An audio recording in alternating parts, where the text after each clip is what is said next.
It's dark. The middle of the night. Wait, did you hear that? Was that the sliding door to the back of your house? Was that a creak in the floorboard? Did the dog just bark, or was that a dream? You were alone in your home. But are you?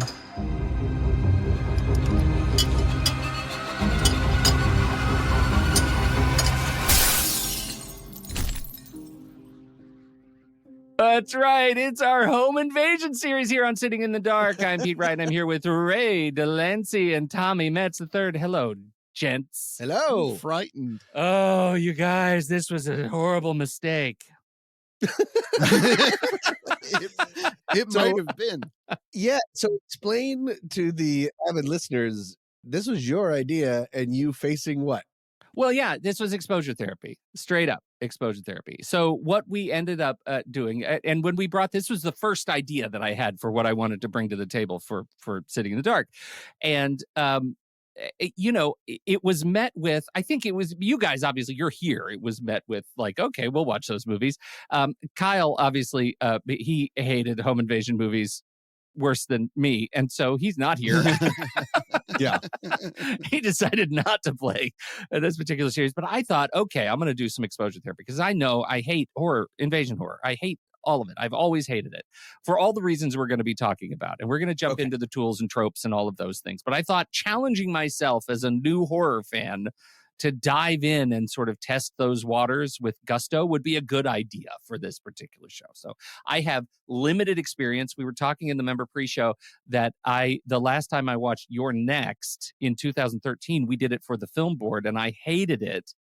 And I watched it again as part of this series, and I liked it much, much more. I especially after watching some, varying degrees of quality home invasion films on this particular list. So I'll tell you this, in terms of my opening statement, I was really surprised at just how broad the range of subgenres that fall under home invasion, the sort of home invasion umbrella, really are. Like, we've got home invasion thrillers and invasion of privacy horror and stalking horror and break-in gone wrong horror and family horror and Home Alone fever dream horror. It's like, it's a crazy, crazy list. But for me, if the films explore things like fear of being violated in one's own space, like that tension between safety and vulnerability, where like the idea that your home itself is a source of danger, that was kind of fair game for the list. So I did want to, I'll just do a quick rundown of all the movies on the list, if you don't mind, and then we'll talk a little bit about the rules. All right, please. All right. So I'm just going to read the films, and we'll talk about them, I think, sporadically as we go through this list. We started with, I just added this one this morning because I realized this is technically the first home invasion film, The Lonely Villa, from director D.W. Griffith. Went on to the original Last House on the Left, When a Stranger Calls, Funny Games, the original, Michael Haneke. I threw in Hostage, the Bruce Willis movie. It's a little bit of an inversion. Them, two French films, Them and Inside. And then the remake of Funny Games. Yeah, I watched that. It was regrettable for like reasons that aren't appropriate for a horror podcast at all. The remake, Naomi Watts redo line of films. My God. The Last House on the Left remake, which was an improvement over the original. The Collector, Kidnapped, You're Next, Inside the remake, and Hush, early Flanagan. Wow. I made it through 100% of those movies, and I think I did it since last Thursday. So like, I had a whole month to prepare and I used it poorly. So I spent the weekend watching these horror movies back to back to back to back to back, and I feel like I have the bends.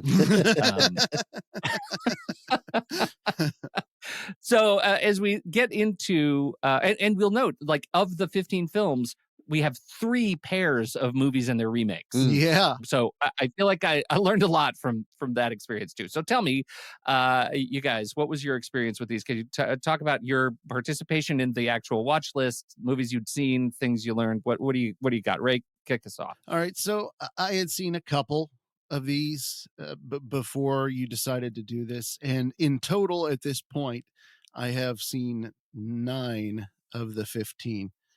And you introduced some phobias to me that I didn't know I had. And now they are way more dominant than they were last week. So thanks for that. That is amazing. Which films introduced those phobias? Can you highlight some of them? Well, first of all, I watched Funny Games, and I knew nothing about this movie. You know, the not the Naomi Watts one. No, the original, All right. the German one. Yep.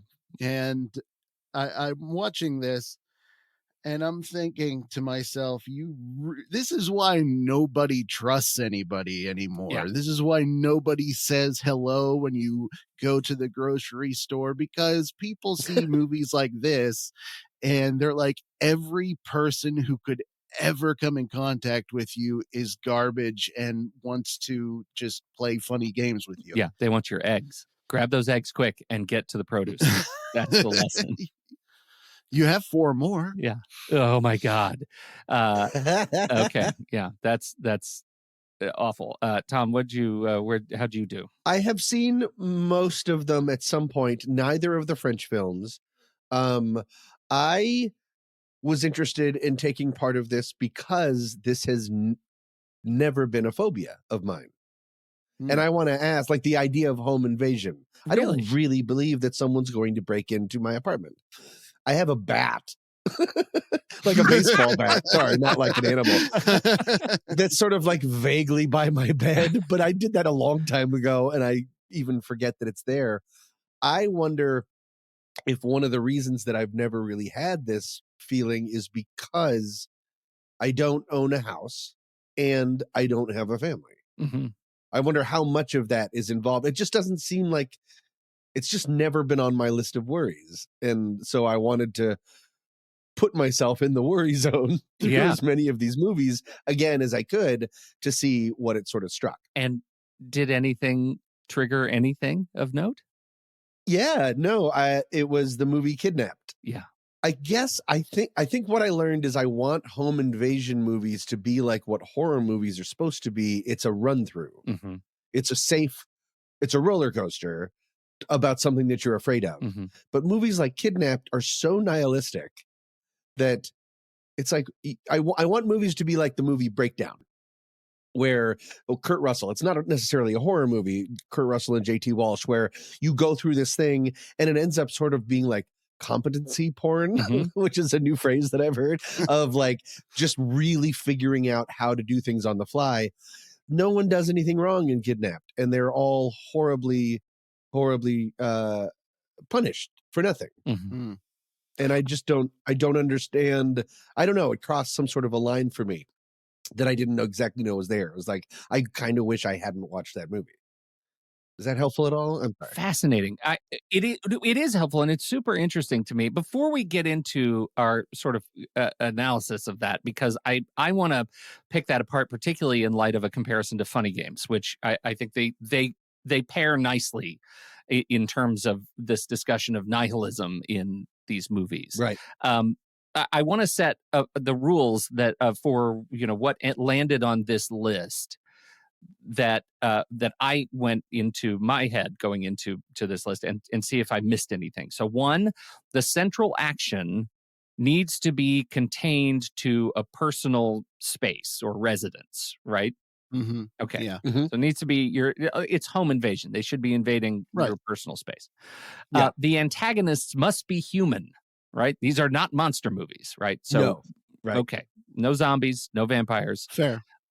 And I just threw in, there should probably be some sort of siege, right? And that's in order to fit the rule, there's got to be some sort of, it can't be the home invasion can't be a plot element. It has to be substantive in the film. So we have to have somebody, it usually involves, since it's a horror movie, some sort of torture or kidnapping or some sort of restraint, fight back, that kind of a thing, right? Does that make any sense? Yeah. Okay. Am I missing anything else? It's different across the different movies, but one of the things that I found, especially in Funny Games and The Strangers, is, and maybe it's in other ones and I didn't notice as much, it breaks rules.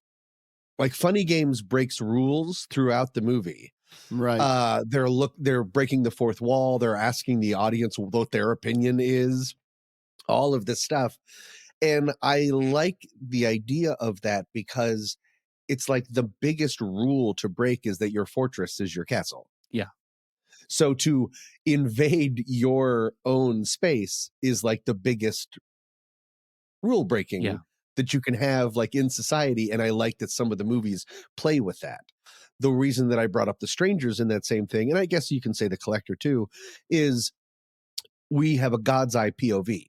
It breaks the rule of point of view in that we see so many things that the only two characters that we have, the almost husband and wife, don't see what we see.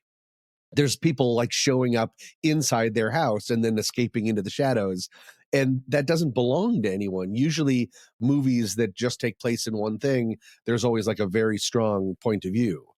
But we're allowed to see what no one else is. And I think that's just an interesting way of breaking the rules of cinema. Yeah, no, that's a really good point. I started to think about Kidnapped in that same light, but really we don't get anything that is telegraphed by way of giving us something that our audience or that our protagonists don't see. Even the initial break-in when they break the glass, it's not done by way of a shadowy figure. It's a sudden impact. We don't see it coming. And it's not like somebody's been watching through the windows, even though you're set up to believe they are. They're not there. It's very, very creepy. The other thing I would just like to add, and in terms of these films, is for me, Kidnapped was peak filmmaking. Right? Like there were a lot of movies in here that I enjoyed, but in terms of the most interesting movie to watch, Kidnapped is far and away the most competent of films on this list. It is an 84-minute film told in 12 total shots. And so that driving camera, being able to tell that whole story, sometimes dropping into split screen, was deeply unnerving and creative filmmaking. I can't, like, that's one, if you're into this genre, I cannot recommend that one highly enough. Apart from its upsetting nature, to the one guy who is just completely unflappable on this is Tom about horror movies. It is a really compelling film. Because there's no escape. There's no escape. I mean, that's another great way to make that sort of feeling of you're trapped in the movie. Right. Because the movie doesn't like go to, there's no breath of like an establishing shot, going outside or anything like that. Yeah. Right. Well, and the other thing is, I mean, it gets to this first sort of cultural appeal of these movies, like the universality of the experience. It's a big one for me, that the reliability of our setting, of our home, is tested, right? Like it is tested and so relatable to all of us. We all live someplace, right? We all live someplace. And these movies test that in a way that I think is really fascinating. When a Stranger Calls, movie based on a campfire story, right? Like that one, I thought was really interesting. First, because we have a very young Carol Kane. It tells the whole story over the course of about, I don't know what, the first 15 minutes, right? It gives you the whole ghost story, and then it slows down to, oh my God. Yeah, it's a paralyzingly slow experience. And then it speeds up at the very end again. I don't know where'd you guys stand on that one? I think that one for me is compelling because it tests that permeability of the home. The killer was there the whole time. The call is coming from inside the house. This was one that I didn't see. Okay. Oh, I apologize. But to your point, I did check it out on Letterboxd whenever I was looking at the list. And I thought it was funny because a lot of the reviews are almost exactly the same. And there was one in particular that said it's like the first 20 and the last 10 minutes are a horror movie, and there's just a random episode of Law and Order in the middle. That is exactly it. That nails That's it. so much what it is. So true. Rewatching the movie, because I saw this young. This was a big sort of formidable movie because we'd all heard of that urban legend. And so when it was a film, And then rewatching it after all these years, she opens the door and there's that awkward sort of like zoom in to the cop's face and stuff like this. And she screams. And I'm like, oh, right. This is a feature film. I had no memory of anything that happened after that. I think I've just watched the first 20 minutes like 19 times growing up. And I was like, there's an hour left. And then I was like, oh, I know why I don't remember it. Nothing happened. This is a fast forward. I mean, yeah, it's a short film pushed to a feature film length, and it does not warrant it. Same with When a Stranger Calls Back, the sequel that I think I said this before, I believe Tom Hanks is in it. The beginning has a really, really great effective jump scare, and then the movie just goes to sleep. It's so puzzling to me because there seems like such ripe opportunity. It's like they just ran they ran out of gas so soon that they had to go ahead and pull the rug that the call was inside the house, when it just felt like there was such a fertile ground for terror. For leaving it there, yeah, keeping her in the house for yes, longer, keeping her in the house for the duration of the movie. And I bring up the movie Them, recognizing you guys didn't see it. It's a story of a French couple living in Bucharest, and they ended up, getting a deal on this grand old house. It's essentially Money Pit. So they end up with this old house that they're going to need to fix up, but they live in kind of a small space of it. And they begin being terrorized by these figures outside and around their house. It's not a gory film at all, but it's extremely intense, and its use of sound is impeccable. And eventually we get the reveal that there are that when I should back up and say this is another one of those things that they lean on. This was supposedly based on a true story, that these two young people were killed by a group of children in the sewers in Romania, and their bodies were found. And it turns out this was how they sort of imagined the terror of their last day happened. And the last scene of this movie is the camera's on the ground and these kids are skipping by, and they go get on a bus and they go away. And when interviewed, the kids said, yeah, they wouldn't play with us. And so they tormented and killed these people. But it's one of those that the whole movie stays in this location. It stays there, and it's terrifying as a result of it. And here's this movie, When a Stranger Calls, that's based on something like that, arguably one of the scariest implementations of home invasion, that you're being taunted from inside your own house, and they blow it in 15 minutes. That is like unconscionable to me on watching that film. Well, I did a teeny bit of research, and the director had originally made a short film called The Sitter, just of that. And the film's reception, I guess, was so strong that they gave him enough time to make a feature, and he went, oops. Yeah, no, that's a good point. That it never occurred to me that could be stretched out because it is nearly perfect. Yeah, it really is. As it is. Yeah. Yeah. Yeah. And we never see the children. She never goes and checks on the children. She's a terrible babysitter. Yeah, she's very bad at very bad at that job. Glad she at one point he changes and is like, why haven't you checked your children yet? Like, he legit gets annoyed. We're all wondering. Have one thing to do. Check the damn children. Yeah, that was problematic.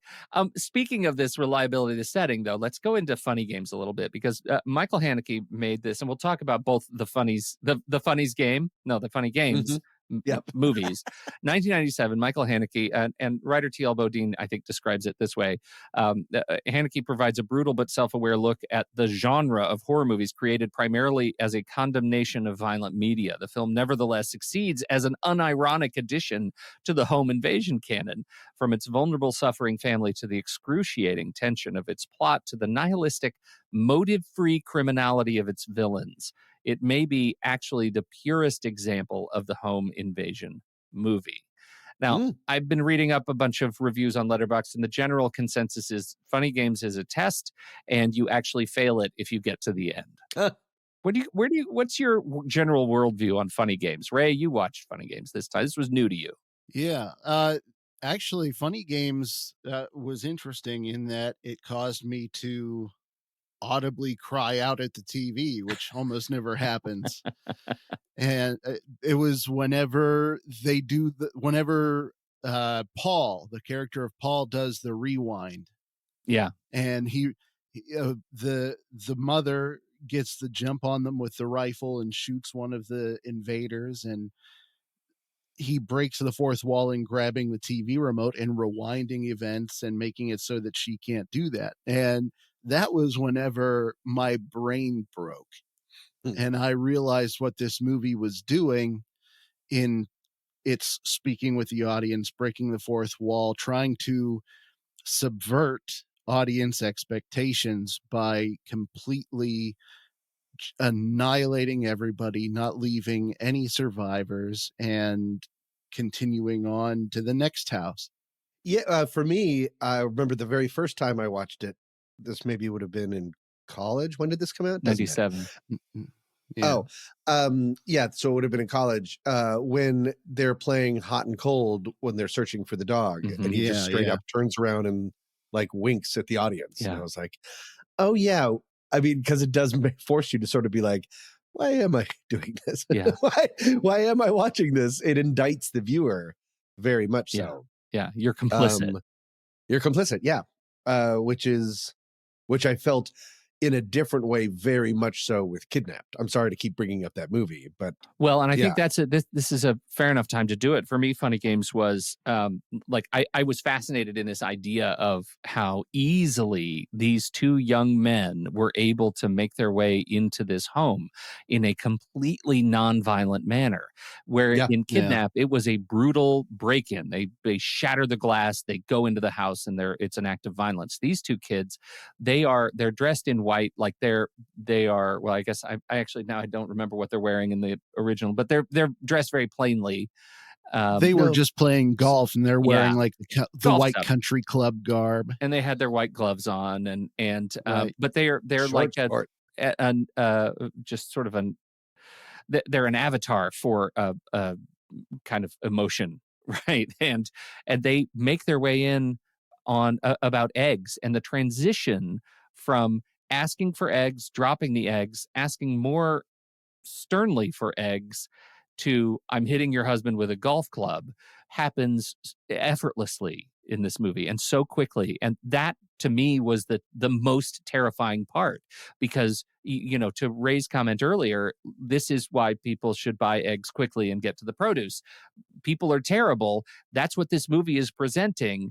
And if anyone at any time could pick up a golf club and hit you with it, that's what the movie presents.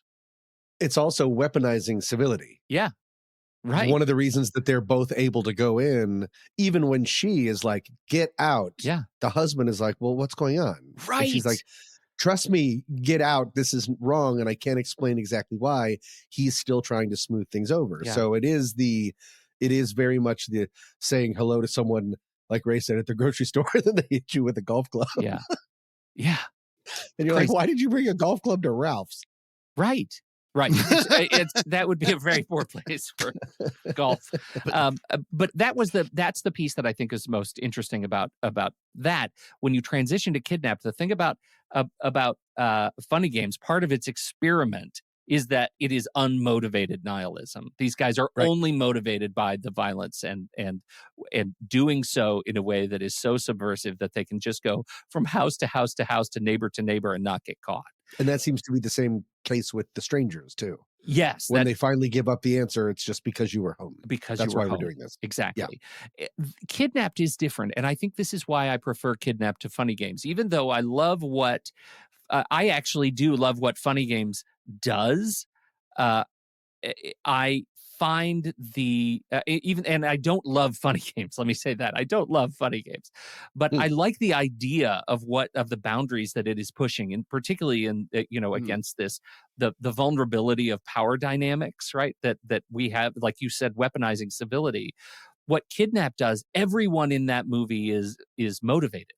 They're all motivated, and the kidnappers, like the guys who break in, are precisely motivated. They're there to steal stuff, and the fact that part of the movie gets separated when one of the villains takes the dad to the ATM and has him take out a bunch of money and then wait until 12:01 and take out a bunch more money. That is a fascinating look at sort of the motivation. This is a story about a motivated break-in that comes off the rails, and I think that has greater sort of value to me as a viewer, because I can kind of get behind everybody trying to do the thing that's going to be best for them in the end. Whether it's the family trying to protect themselves, trying to escape, not being able to escape because one of their friends is being tortured. Like, all of those things are motivated in a way that makes it a satisfying watch for me. Something that I noticed in two of the movies, definitely The Strangers, and I'm checking my notes, I can't remember the other one. One of the first things that happens is the male person tells the female, put your shoes on, which is always such a horror movie trope of everyone's always barefoot all the time and you should immediately put your shoes on right away. She doesn't. Liv Tyler ends up not being able to because she's interrupted, but that is a sign of competency. Yeah. Right. That you can sort of get behind. Yeah. That helps you sort of connect with the people involved. Right. Funny Games is just so cold of a movie. It's hard to really. Very cold. Very, very cold. And because we don't ever get a sense of what these kids, like of motivation for these kids, it's just an exercise in monstrosity. I its value, its long-term sort of cinematic value is as the experiment that it is. And it, and what it says. I would say the remake of Funny Games is, well, it's a shot-for-shot remake in English with different actors. And it's, to me, valueless. And I watched them back-to-back. So there were no surprises. You just watched Funny Games twice. I did. I watched Funny Games twice. That's exactly what happened. Yeah. The other one I think is interesting in this, when you talk about sort of that vulnerability of power dynamic model, is Hush. You both got Hush? Have you seen Hush? Mm-hmm. Okay. Yes. So that's an interesting one. And it's another one like them, or like When a Stranger Calls, that I feel like gave away the gambit too soon. Okay, it's really interesting. Our protagonist is deaf, a writer, clearly a strong protagonist, and is tested when, again, a motivation-free malevolence comes in the form of John Gallagher Jr., and he comes in a mask and he starts, making waves and breaking in. And it is an exercise for him. My understanding of it is it's an exercise for him in just straight up power. Like, what can I do because just because I want to do it. But then he takes off the mask. Like, he's wearing this cool mask. Yeah, that was unexpected. And he takes it off at like 20 minutes into the movie. And from then on out, like, I didn't understand what they were going for. Apart from the fact that the protagonist was deaf, it just seemed like it hit a lot of familiar notes for me. There wasn't really much that differentiated it from anything that I've seen before. I thought it was kind of forgettable, to be honest. The only thing that, like I said, really stuck out to me was the deaf protagonist. But then this came out in 2016. A couple of years later comes John Krasinski's movie, which for some reason the name is escaping me at the moment.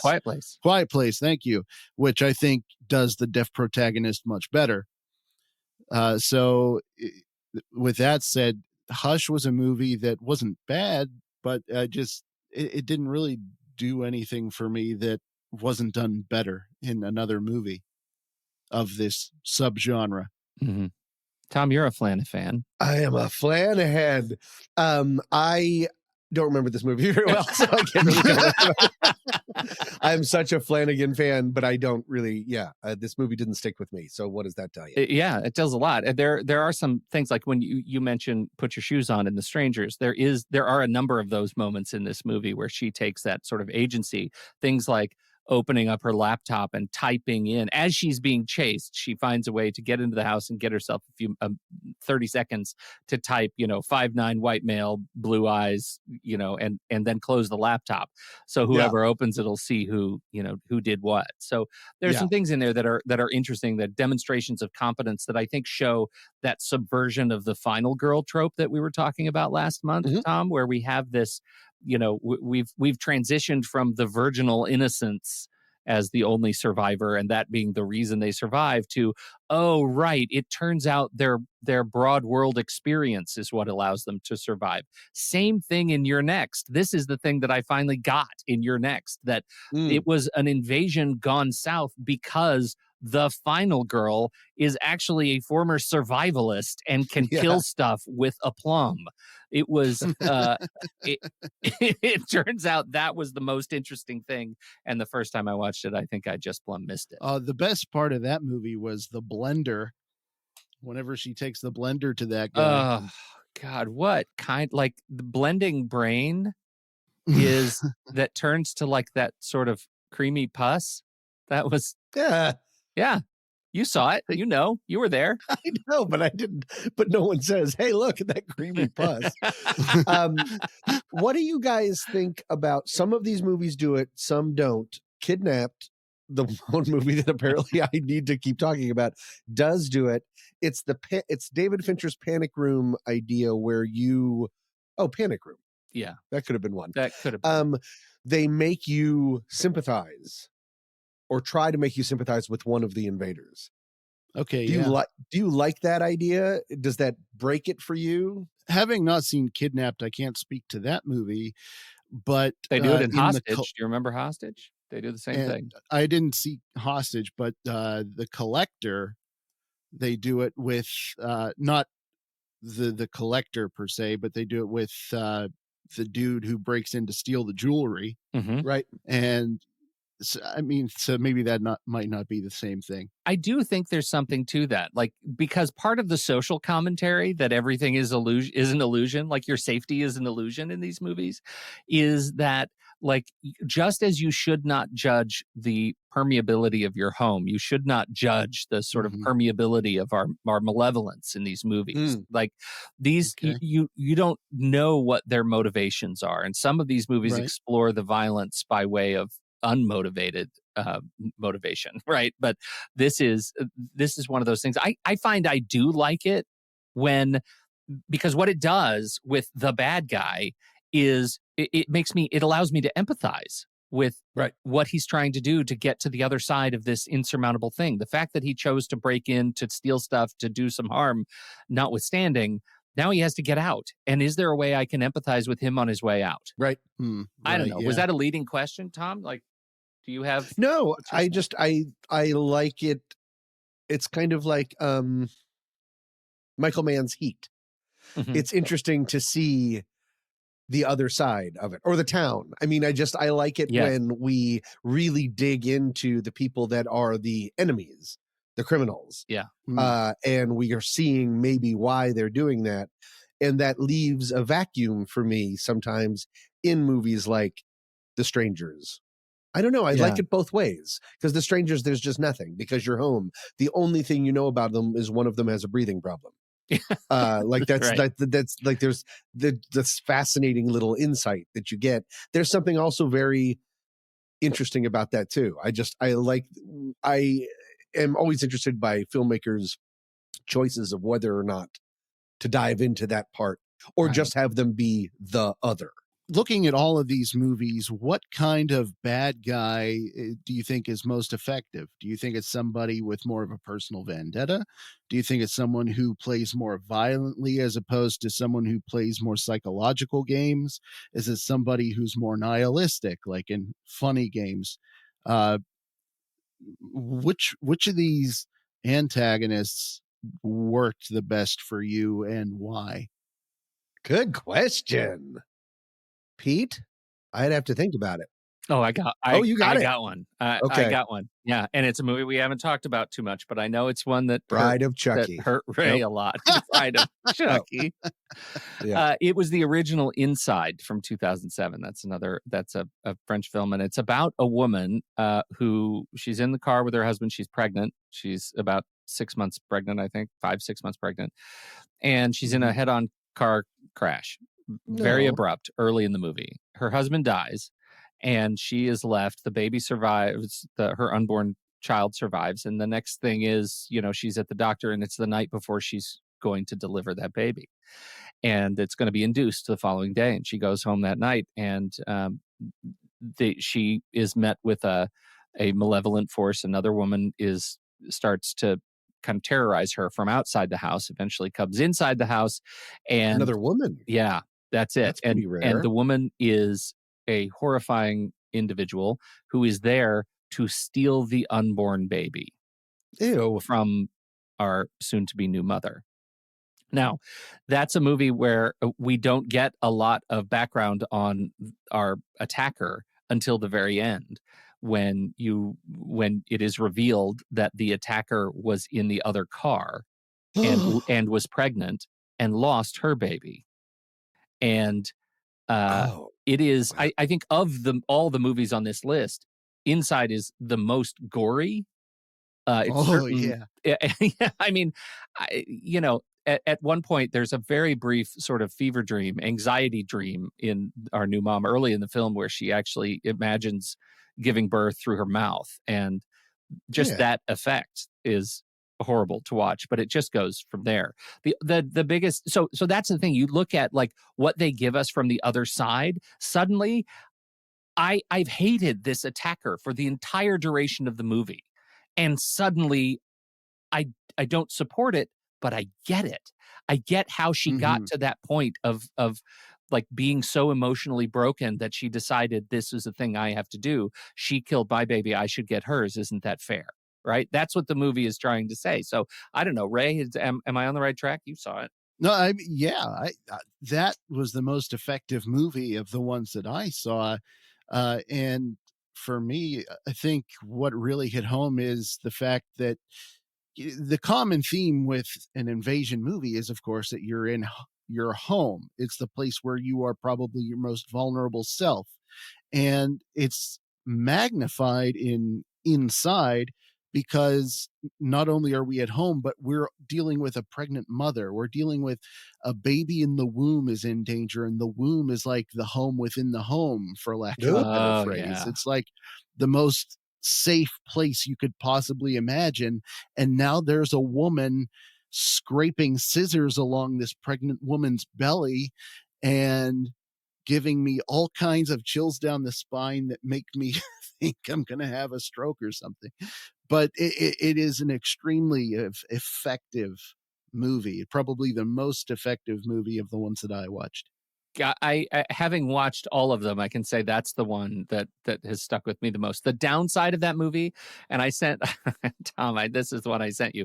There is, every time there's some baby in danger moment, they cut away to an in utero shot of a CG baby that is like moving its hands around, floating in amniotic fluid and like dust bunnies, and that really takes away from the movie. And I will say, the movie was remade again, another remake, Inside in 2000, 16 maybe. And they, as you might expect, fundamentally broke the movie, especially at the end. But they did upgrade it by getting rid of the CG baby. There is no in utero shot. In every other way, that movie is worse than the original. That would have been cool if they cut to the baby and the baby was putting his shoes on. Even the baby's ready. So I don't know. I feel like that was my answer to the question for effective villain. And before we side rail too far, Tom, did you think of one? Yeah, I go back and forth and back and forth and back and forth. I think maybe mine is The Strangers. Mm-hmm. It's going against what I said about the relatable bad guys, but the fact that they're also wearing masks, it's that Jason Voorhees, there's no eyes. You can't relate to the person. They're just a machine of malevolence, to use your phrase. And so there's no reasoning, there's no anything. It's just a chase, and it's just hiding and all of that, and you don't understand why. And then when you do really ask why, it's so dumb. I mean, it's just like, I don't know. It's Tuesday. You were home. You answered the door. Right. That's all it took. And then they get in their truck and they take a pamphlet and they go on to probably the next house. There's just no reasoning with that kind of a thing. Yeah, right. And I think that's what, for me, I get what the social experiment is. I get what the commentary is. And also, I don't think that that makes for a sustainably good set of movies. Like, it has to be a pretty special movie to pull that off in a way that feels rewarding. Yeah. Unmotivated reward is not, I don't really attune to that. I want to talk about the last houses on the left. Have you guys seen both of them? No, I've just seen the first one. Okay, so Ray's seen them both. Tom's seen the first one. These are kind of classics in the genre. Like, the first one was, I had never seen the first Last House on the Left, and all I had heard was, it's rough. And now I've seen it, and I totally get why it's rough. And it's like, I don't know that it's for the same reason that everybody else does. It's a bad movie. It's a terrible movie. Is it his first movie? I don't know. It was close to first if it wasn't first. Oh, we're talking about Wes Craven. Wes Craven. It looks like the first movie ever made. Yeah. There was cowboy shooting at camera and then this movie. Yeah. Looks like first movie. Wow. Yeah. It's a bad movie. It does have, it is punctuated by horrible things that people do to each other. In this case, there's a prolonged kind of rape sequence in the woods. And I think that's what people are talking about in, when they say, it's rough. Like, am I misunderstanding how you guys see that movie? It's like, softcore porn. Okay, well, there you go. It's because softcore porn vibe with the murder. But, now you're just making me look like a creep.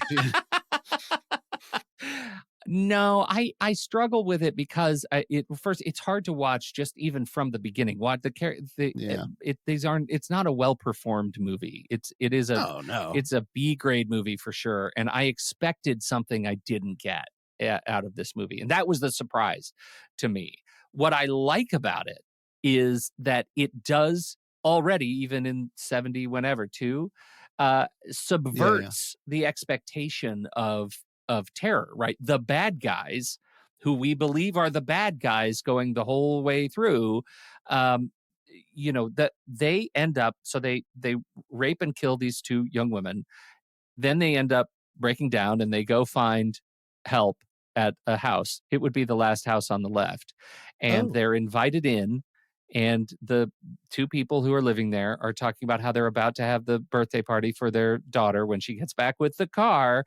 And the killers learn that, in fact, they are in the home of the parents of one of the girls they just killed. Ugh, if I had a nickel. Then it becomes a parental revenge horror movie, and I am down for it. There is something about this movie, and I think the remake, which was better, that it is so titillating once we get to the part where the parents start unleashing. And it is absurd and amazing, and I'm here for it. Your thoughts on this one and how it works as a invasion horror? The only thing that I didn't care for in that one were the goofy scenes with the inept cops. Were the only thing. Because I totally forgot. My God, Ray, you're right. Jackie Gleason might have been cast in this role.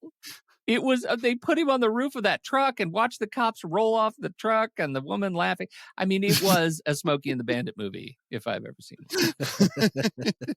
But I mean, apart from that, this was a movie that pulled me in emotionally, just with the girls and the parents, and it feels a little dated because of the home decor and the clothing and stuff. But as far as the attitudes and the acts that go on, I think that it stays current. I think the big moral of the story is just be careful who you buy weed from. Yeah, right. No, drugs, man. Drugs. Go to a dispensary. It's all about the legal dispensaries now anymore. Yes, that's the next home invasion, is dispensary invasion. I think the sequel does, it's just a better made film. One of the significant differences is that one of the girls, the daughter, actually survives and is able to get herself back up to the house.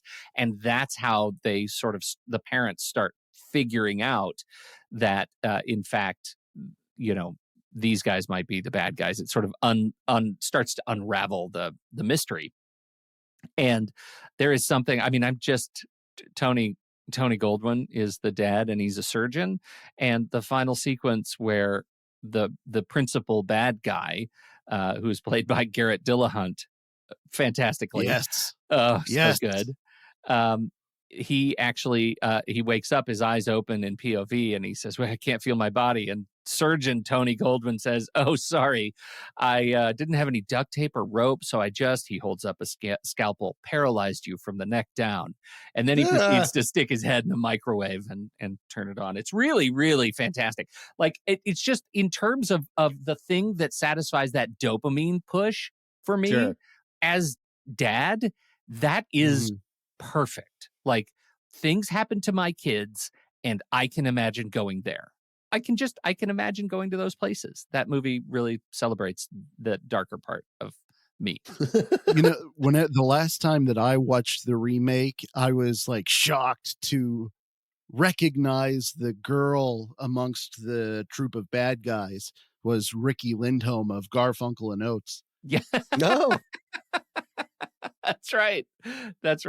The other one that jumps out, and I think it's because we're also over on the next reel, we're doing this Mission Impossible series, and I have two movies that I watch back to back: Mission Impossible 3, the J.J. Abrams reboot, and The Last House on the Left, that star a young Aaron Paul as a side character from Breaking Bad. And it was really cool to see him in this movie. And with those two movies together, I know how he landed Breaking Bad. Like, this is his sweet spot, that particular kind of character. So that's where we go from. I think we've talked about, my goodness, we've mentioned almost everything except for The Collector. We mentioned The Collector, the Home Alone. This is the home invasion gone wrong, where we end up with the jewel thief breaking in and the Collector malevolent force unmotivated again. So now we have all the things going on in The Collector, right? Empathy for one of the bad guys. We have a killer who's totally unmotivated and a nihilist, right? Like, I don't think we ever get any education on the Collector, that he's there for any reason other than just being bad. But we have empathy for our principal bad guy, because he's there to steal jewels to save his kid, right? There's something family. And also Home Alone. Like, it is this. I am gleeful with traps in this movie. Like, I do, like, as much as I don't care for a lot of the movie itself, like the overall tone, I kind of low key love all the traps. It satisfied my love of Cube. Yep.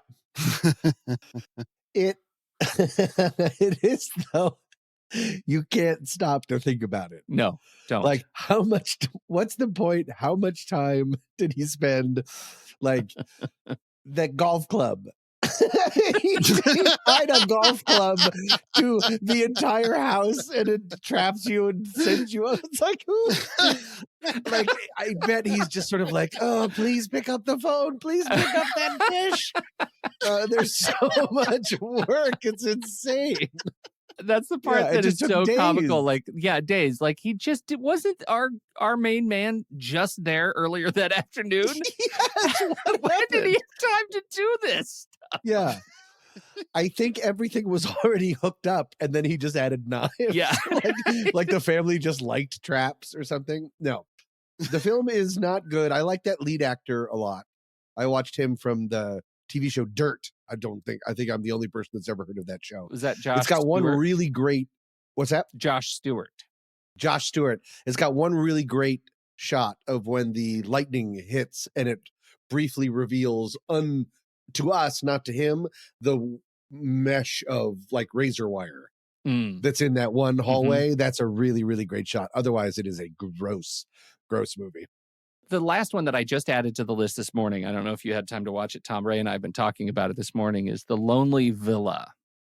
Right. You mentioned that. No, I don't know what that is, and that doesn't sound like a real movie.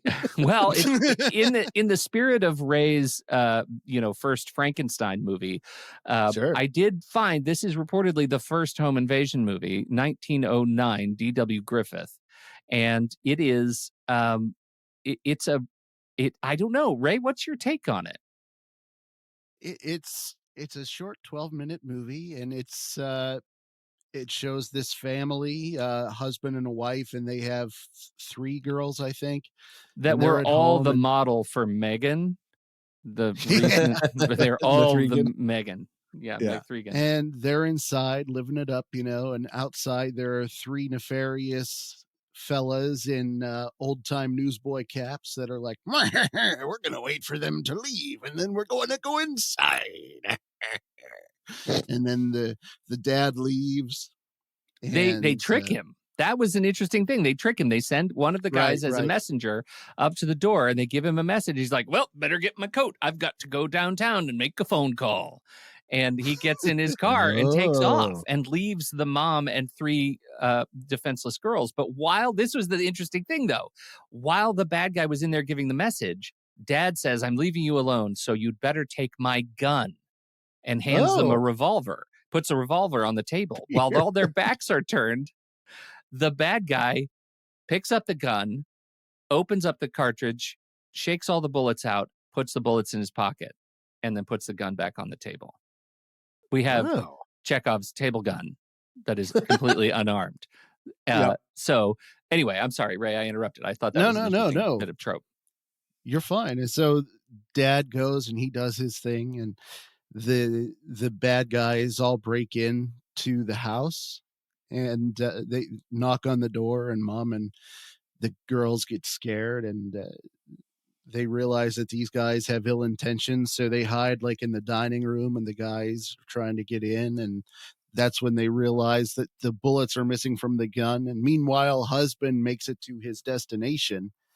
And I just want to say that was the funniest part of the movie to me, because he pulls up in his car.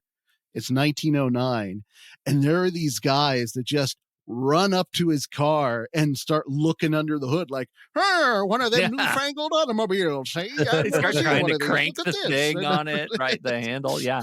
It's like, I just paid all my life's savings for this thing, and you people are just poking and prodding all the bells and whistles. Anyway, he doesn't seem to have a problem with it, mostly because he's distracted by the fact that he was in the long distance telephone store. Like there's a sign hanging up that says long distance telephone here, and he goes in to and he calls his wife, and by now the 3 bad guys are breaking into the home, and she says, he went there to call his wife? I assumed that he went there and found out that there wasn't actually a call for him, like he had received the message for. So he called. Yeah. And then he races home to save them. And you know what sucked? Living in 1903. That sounds terrible. Well, this is what's interesting about this movie, is that this movie sets up, like from here on out, up so many of the tropes that we are still playing with. Once again, like there's nothing new under the sun. So we have the building isolation. We have the neutering the protection of our victims. Right, take the bullets out of the gun. They put all of the furniture. They put all the furniture up against the door and to block the door while the guys have crowbars. They're trying to get in and steal stuff. And so it just suddenly builds to this massive climax where the guys get in and they start throwing people around. And you have this like victimization of the mom where the guy like bends her over and restrains her in his arms and reaches for her neck. And you realize he's pulling for the brooch around her neck, like the jewel, and rips that off. But you can totally see how it eventually turns into a rape sequence. Like all of that ends up being really illustrative of the kind of violent thoughts that we were exhibiting on film, even in 1909. Like that was a big lesson. Like we've been making funny games since 1909. Right. Like that's the interesting thing to me. I don't know. What else did we miss in terms of movies that should have been on the list? We mentioned Panic Room. We've talked about Panic Room on the show on the next reel before. And also it's not quite a horror movie. Thriller. Purge? Yeah. Purge is another interesting one to put on the list. And I went through a purge bender when I first fell in love with horror movies again. That probably could have been on the list. People Under the Stairs is one of the home invasion gone wrong movies and I've never seen it, but apparently the story is people break into a home and it turns out the people in the home are vastly worse than they are. And so I'm excited to add that one to the list. Did you learn anything new about yourselves? I've learned that my home is very weakly protected. It's rough. It's rough. Rough going. I bought another bat. No, I learned that I didn't know that I needed this, but I need some sort, in order for it to be a satisfying situation, it can't just be nihilistic. I need some sort of revenge, something like that. Yeah. Not with the strangers for some reason, but really kidnapped and funny games. Like it just sort of leaves you wanting to punch something. Yeah. Because you can't get at the people that did all the horrible things. Exactly. It's empty. And it's why movies like Inside and Last House on the Left, these are the movies where you actually get to see some redemption or some vindication, not even redemption, vindication. And that's the satisfying thing for me is the vindication that comes at the end. It's why You're Next actually works better for me, even as it's got a bit of its own rug pull ending.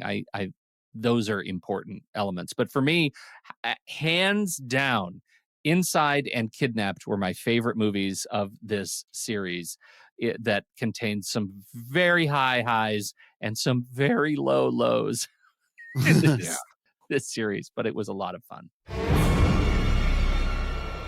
This has been super fun, you guys. I almost hate to say it. I've enjoyed this walk down Home Invasion Lane, and I appreciate you going on it with me. Next month, we are going to be we're going to go back to a little bit of classic Ray, classic monsters. We're talking about The Fly. Mm-hmm. That's coming up next month. Thank you, everybody, for downloading, listening to this show. Thanks for taking the walk with us. You can find the show in the show notes. Scroll up. I've got the link to the Letterboxd list where you can see all the movies that we have talked about on this show. I've been putting together Letterboxd lists for all of the collections of movies that go along with Sitting in the Dark. So hopefully you'll be able to find those very easily. And Tommy's, I think there were 67 movies on your last one. So we've got them all. We've got them all cataloged there in the show notes. So check it out. And thanks for riding along with us. We appreciate you. And thank you, Ray and Tom, for hanging out with me in my very vulnerable state. It was a pleasure. Thanks for inviting us to be a part of it. We'll see you next time right here with The Fly on Sitting in the Dark.